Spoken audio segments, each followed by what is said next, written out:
and welcome to DSM Engineering Plastics' latest webinar. Today we will provide an introduction to thermally conductive compounds and applications requiring heat dissipation. Paula Kruger will address key considerations on the predictive analysis of heat transfer. Material properties and performance on lighting applications will also be discussed. Paula is an application development engineer in the field of automotive lighting, electrical, and electronics. She has over 10 years of experience in research and development of products and manufacturing processes with a focus on quality. During the presentation, feel free to email info.automotive@dsm.com if you have any questions, and we will answer it as quickly as possible. Paula, please feel free to begin. Thank you, Jenny, and good morning, everyone. Today's agenda, we're going to start with an introduction on thermally conductive compounds. Then we're going to talk a little bit about heat dissipation theory and validation of predictive thermal analysis. And we're going to end this discussion talking about performance on lighting applications. So let's get started. And applications that may benefit from heat dissipation can go anywhere from consumer lighting all the way to electronics. Using the example of an LED lighting, as you see on the plot here, when this LED operates at a lower temperature, so in this case, you see there's T junction 63 compared to 74 on the red line. You see that when you're operating at a lower temperature, you not only get a longer lifetime of this LED, but you also get a higher light output throughout the lifetime. So in this case, the benefit is very clear. Now, why thermally conductive compounds? When you're looking into producing a part using injection molding process versus die casting process, there are several benefits, such as pure production steps in your process. So you may very well cut one of the secondary processes, such as painting, if you wish to have a part that is colored black or some other color. You also have design freedom and lower weight, so potential lower weight when we're looking into die-cast aluminum, average density of 2.7. When we look at some of the thermally conductive plastics, we're talking about 1.7 grams per cubic centimeter. So there is a good advantage in terms of weight. And we can also talk about potential lower system costs when we look into parts integration. So now we're combining parts that will be injection molded into one step. Now, thermally conductive plastics offer benefits versus metal, but they also offer some benefits versus other regular thermoplastics. So one of the benefits, I think it's pretty clear, heat management. Now you have this plastic part that has an added benefit of dissipating, or heat dissipation, right? Dissipating some of the heat that's being generated in your system. Product simplification and aesthetics. You may very well end up removing some of the parts of your system, your final application. If you look at headlamps, for example, a lot of designs use heat shields to protect some of the plastic parts from sun exposure. So now you may be able to remove this heat shield, and this part can be exposed to sun load, as it will dissipate some of this heat and not only absorb it. And you also have, in this case, potential lower costs versus high temp resistant alternatives. So if you have a lot of heat in your LED, lighting structure, you may think about using high resistant thermoplastics. Now, if you have your thermoplastic part dissipating some of this heat, now you no longer need the thermoplastic to resist all of that temperature, as you're lowering the temperature that this part sees. Now, thermoplastics are intrinsically good insulators for thermal and electrical energy, In order to modify this property and move or go from thermal conductivity from 0.2 to 0.5 in average to higher numbers closer to aluminum, which is commonly used in a lot of applications that wish to dissipate the heat. A very simple way to get there is to add fillers to this thermoplastic, and working with fillers that mainly have aspect ratio higher than 1, you may end up with different properties in the parallel versus perpendicular to flow direction. We're going to get back to that later on. Other properties that are also influenced by these additives that you're now adding to your system. Now, when you start conducting heat, you may very well start conducting electricity as well. So there you have volume resistivity, for example, that may be impacted by your additives. We have mechanical properties, stiffness and toughness.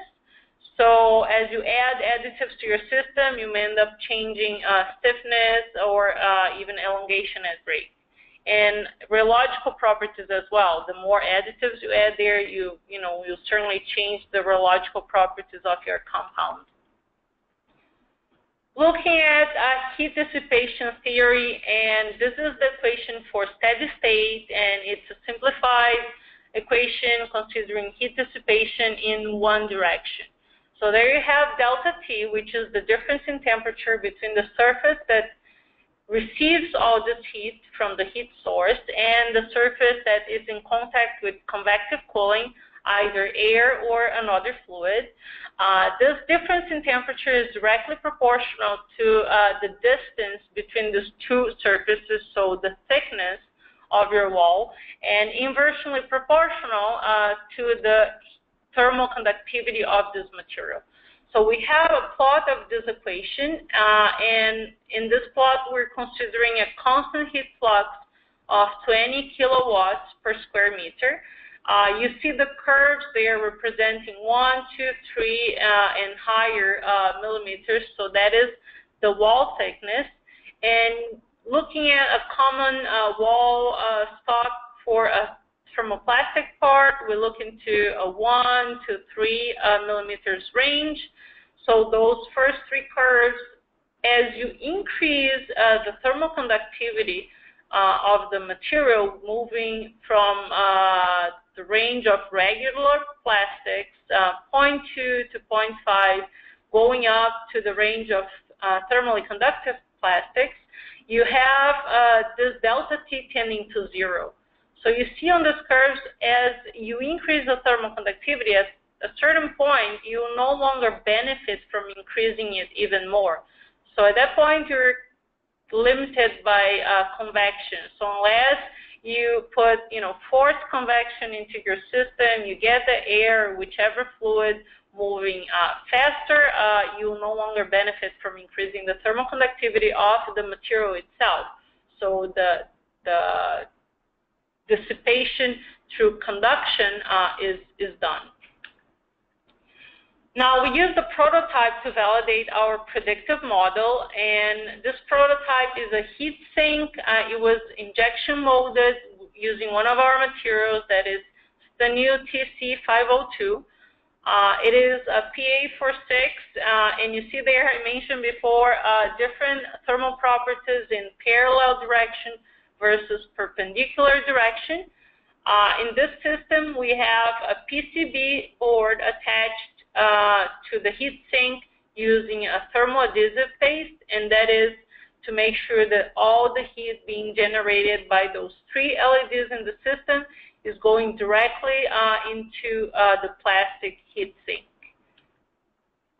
Key considerations for this predictive analysis. By the way, we used AccuSolve for this work, and this is a finite element-based code for heat and flow problems, which we coupled with radiation. So we considered all 3 heat transfer mechanisms: conduction, natural convection, and radiation, which, by the way, came out to be about 20% of the heat dissipation in this system.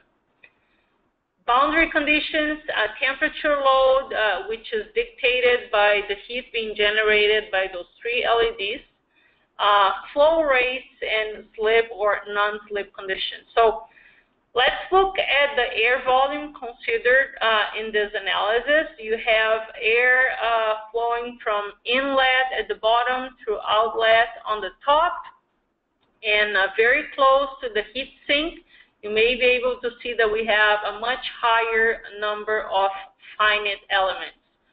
So with a much higher number of finite elements, we're able to capture every small increment of temperature on these layers of air going from the surface of the part to the outside. And from every single change in temperature, we get a difference in density of this air, which will make it move and flow. So it's also important to mention that the very first layer of air that is considered to be in touch with the surface of the plastic heat sink is considered to have velocity equal to 0. So that layer is not moving.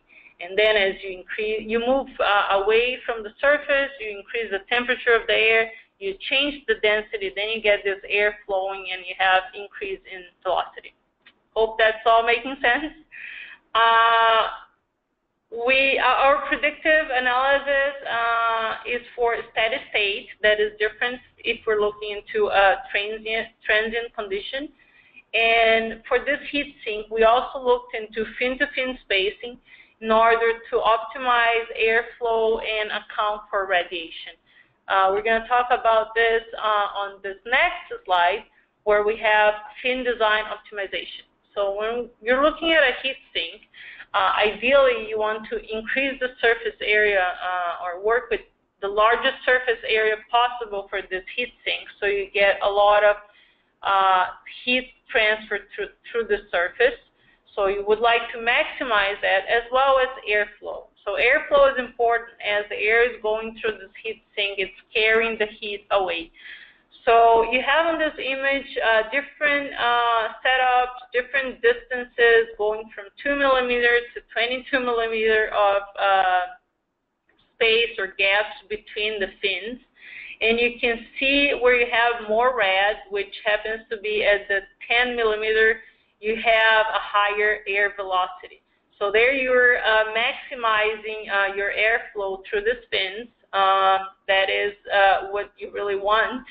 Now, at the same time that you try to increase the airflow, you should watch for radiation from fin to fin. That means you need a certain distance between the fins, so you're not actually radiating the heat from one fin to the other, and you're really using them to get the heat out of the part. Also, the more fins you put there, the more material you use. So ideally, you will minimize the radiation as well as how much material you need to build these fins on your heatsink. Validation of the results. So we measured the temperature at 3 different locations. We measured the temperature at the LED, at the interface between the PCB and the heatsink, and at the edge of the fins. And you see in blue there the temperature measured. In black, the black numbers is the predicted number. You have the graph there and you see the steady state. So we did see a good correlation between the measurements and the predicted numbers. Now, we mentioned earlier on about other properties of thermally conductive compounds that are affected by the additives that you put in your system. So here we're going to look at 2 different materials from DSM. The first one is steel, which is a polyamide 4,6. And you see, look at the thermal conductivity of these materials. We're talking about the regular material on the first line, second line, the thermally conductive compound. As you increase significantly the thermal conductivity of your compound, you may end up losing some of the mechanical properties. So when you look at stress at break, you do see, a drop on that property, as well as volume resistivity. Now this compound starts to dissipate, or it lowers its electrical insulation. Looking at the second material, Arnite is a PET. This is a glass-filled compound. First line, we have 0.2 as the thermal conductivity. As we add additives to change the thermal properties of the material, now we're talking about 1.65. When you look at the mechanical properties of this compound, you don't see such, a significant drop. So now we're talking about increasing slightly the thermal conductivity of the material, but at the same time keeping some of the mechanical properties. So that makes it possible to use this material for structural parts, for example. Looking at one example of where this material is implemented, this is a fog lamp housing. Now we replace the regular thermoplastic with the thermally conductive compound, and you see that by using this compound, we're reducing peak temperatures by 20+ degrees Celsius. So we're dissipating a lot of the heat being generated by the lighting inside this fog lamp. We prevent some load issues, so we were able to remove some pieces of the system that were being used as heat shields. And this material has an added benefit to lighting applications, which is low outgassing and low fogging, and that really applies to automotive lighting in general. I would like to leave you with this image of thermal load on plastics. So this is a comparison, and you can imagine there is an LED at the rear surface of this plaques. You have the standard thermoplastic on the left-hand side, a thermally conductive material on the right-hand side. And you can see on the colors, the white represents a higher temperature, so you have a concentration of temperature, of thermal energy on the standard thermoplastic. When you look at the thermally conductive material, you can see all that rainbow there. So we have heat dissipation. You're basically dissipating the thermal load that is applied on the center of that plaque. With that, I end my presentation here. Thank you very much. If you have any questions regarding this webinar, please contact us at info.automotive@dsm.com. Thank you.